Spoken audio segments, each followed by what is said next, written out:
Good afternoon student. I hope you are all well. जैसे कि आप लोगों को जो सेकंड वीडियो में है वो तुलसी की कहानी मैंने कंप्लीट कर दी थी। आज हम चर्चा करेंगे शेखर की कहानी के ऊपर। We have to carry his this paddy to our house. My family has just finished harvesting our field.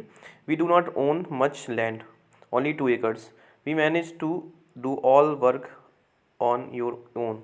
At the times, especially during the harvest, I take the help of other small farmers and in turn help them the harvest their field. The traders give me seeds and fertilizer as loan. To pay back this loan, I have sell my paddy him at the somewhat lower price than what I would get in the market. He was sent his agent to remind the farmers who have taken the loans and they will sell the paddy only to them. I will properly get 60 bags of paddy from my field. Some of this I will sell to my home, but whatever I have will last only 8 months, so I need to earn some money. I work in a Ramlingham's rice mill. Here I help to collect the paddy from the farmers and neighboring village. We also have a hybrid cow whose milk sell to the local milk cooperative. This way we get a little extra money for our everyday needs. जैसे कि आप लोगों ने तुलसी की कहानी में पढ़ा है कि ग्रामीण इलाकों में गरीब परिवारों का बहुत सहारा में पानी और जलावन लकड़ियों को कलेक्ट करने में निकल जाता है और जानवरों को चराने में भी बीत जाता है। इन कामों से कोई पैसा नहीं मिलता, लेकिन गरीब परिवारों में एक काम बहुत महत्वपूर्ण हो जाते हैं। वे मजदूरी से जो थोड़ा सा पैसा कमाते हैं उससे गुजारा नहीं होता है। घर चलाने और ज़िंदगी बसर करने के लिए इन कामों को करना पड़ता। हमारे देश के ग्रामीण परिवारों में से करीब 40% जो परिवार हैं वो खेतीहार मजदूर हैं। कुछ के पास ज़मीन के छोटे मोटे टुकड़े हैं, बाकी तुलसी की तरह भूमिहीन है जिनके पास कोई ज़मीन ही नहीं है। कई बार जब पूरे साल उन्हें कोई काम नहीं मिलता तो मजबूरन काम की खोज में उन्हें दूर दराज के इलाकों में जाना पड़ता है। इस तरह का पलायन कुछ विशेष मौसमों में ही हो जाता है। देखिए, हम चर्चा करेंगे शेखर की। हमें यह धान अपने खेत लेकर जाना है। मेरे परिवार ने अभी अभी फसल की कटाई पूरी की है। हमारे पास बस 2 एकड़ ज़मीन है। हम अपने खेत का सारा काम खुद ही कर लेते हैं। मैं कई बार कटाई के समय दूसरे छोटे किसानों की मदद लेता हूँ और बदले में उनके खेतों में कटाई करवा देता हूँ। व्यापारी मुझे उधार बीज और खाद देता है। इसे चुकाने के लिए मुझे थोड़े कम दामों पर उसे धान बेचना पड़ता है। अगर बाजार में बेचूँ तो ज़्यादा पैसे मिलेंगे, लेकिन मुझे उधार भी तो चुकाना है। व्यापारी ने किसानों को याद दिलाने के लिए अपना एजेंट भेजा है कि जिन किसानों ने उधार लिया है वे उसी को अपना धान बेचें। मुझे अपने खेत से 60 बोरी धान मिलेगा। इनमें से कुछ से मैं अपना उधार चुकाऊंगा, बाकी से घर में लगाऊंगा। लेकिन मेरे हिस्से में जो आता है वह सिर्फ 8 महीने तक ही चल सकता है, इसलिए मुझे और पैसे कमाने की ज़रूरत पड़ती है। इसलिए मैं रामलिंगम की जो मिल है जहाँ चावलों की पिसाई होती है वहाँ मैं पड़ोसी गांव के किसानों से धान इकट्ठा करके उनकी मदद करता हूं। और हमारे पास एक संकर गाय भी है, हमारे पास एक हाइब्रिड गाय भी है जिसका दूध हम यहाँ की सरकारी समिति में बेच देते हैं। इससे रोज़ के खर्चे और थोड़ा पैसा मिल जाता है।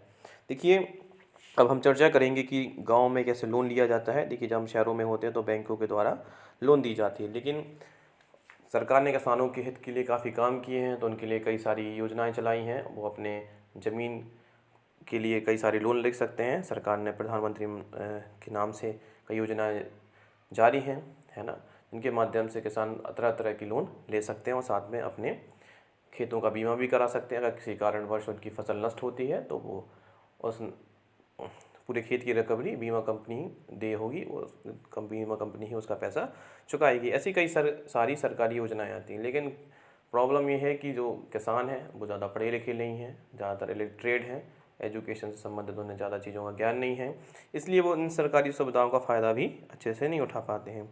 As you have read above, very often farmers like Sekhar need to borrow the money to purchase the basic things like seeds, fertilizer, and pesticides.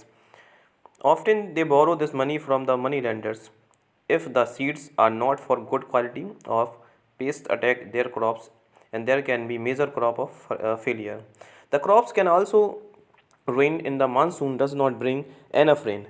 When this happens, farmers sometimes are unable to pay back their loans, and for the family to survive, they may even have to borrow more money. Soon the loan becomes so larger that no matter what they earn, they are unable to repay. This is when we can say they are caught in debate. In recent years, has become a major causes of distress among the farmers in some areas. This also resulted in many farmers committee suicide. देखिए, जैसे कि कर्ज लेने का जो process है, जैसे कि आपने ऊपर पढ़ा कि कई बार सेका, जैसे किसानों को ज़रूरी चीज़ें खरीदने के लिए जो धान की कंपनियां होती हैं, बड़ी बड़ी कंपनियां होती हैं, उनसे जो पैसे उधार ले लेते हैं या उनके बदले उनसे खाद ले लेते हैं। और एक में इसमें एक शर्त पूरी करनी होती है कि जो खेत में फसल पैदा होगी उसी धान कंपनी को ही बेची जाएगी, चाहे दूसरी कंपनियां उसे महंगे दामों में खरीदें। देखिए, इससे किसानों को थोड़ा फ़ायदा भी हो जाता है और साथ में किसानों को इसका नुकसान भी उठाना पड़ता है। देखिए, इसी एमएसपी के विरोध में जो हमारे देश के किसान हैं वो विरोध में बैठे हुए हैं कि ज़्यादातर जो प्राइवेट कंपनियां हैं वो किसानों का फ़ायदा ऐसे ही उठा लेती हैं। देखिए, अगर बीज की अच्छी किस्म के नहीं होते हैं तो फसल को कीड़ा लग जाता है। अगर जो बीज है, जो कंपनी के द्वारा जो बीज दिया गया है वो अच्छी क्वालिटी का नहीं है तो उनकी फसल भी बर्बाद हो जाती है। साथ में उनके ऊपर जो कंपनी का दिया हुआ लोन है वो भी कर्ज के रूप में चढ़ जाता है। तो बारिश पूरी नहीं होने पर भी फसल खराब हो जाती है। ऐसी स्थिति में किसान अपना उधार भी नहीं चुका पाते हैं और कई बार परिवार चलाने के लिए उन्हें और पैसा कर्ज के तौर पर लेना पड़ता है। जल्दी कर्ज इतना बढ़ जाता है कि किसान कितना भी कमा ले लेकिन वह उसे चुका नहीं पाता। इस स्थिति में कहते हैं कि किसान कर्ज के तले दबा है। पिछले कुछ सालों में यह किसानों की विपदा का मुख्य कारण बन गया है और कई क्षेत्रों में किसानों ने कर्ज के बोझ में दबकर आत्महत्या तक की है। देखिए, हम जिस इलाके से आते हैं और यहाँ सबसे ज़्यादा किसानों ने कर्ज के बोझ के तले अपनी जान गंवाई है। जैसे ये जो हमारा जो इलाका बुंदेलखंड, ये कई बार सूखे की समस्या से ग्रसित रहता है और लगभग हर एक 5 साल में या कह सकें हर 5 साल में 2-3 बार ऐसा मौसम आता है जब बारिश नहीं होती है तो सूखा घोषित हो जाता है। उससे वजह से कई किसानों की फसलें ख़राब हो जाती हैं और मजबूरन उन्हें किसानों को आत्महत्या करनी पड़ती है क्योंकि वो उस लोन को चुकाने में सक्षम नहीं होते हैं। तो कल के टॉपिक में हम चर्चा करेंगे कि एग्रीकल्चर लेबर्स और इन फार्मर्स इन इंडिया और रामलिंगम एंड करुथमा के बारे में चर्चा करेंगे। और आज की जो वीडियो है वो यहीं ख़त्म होती है। Thank you.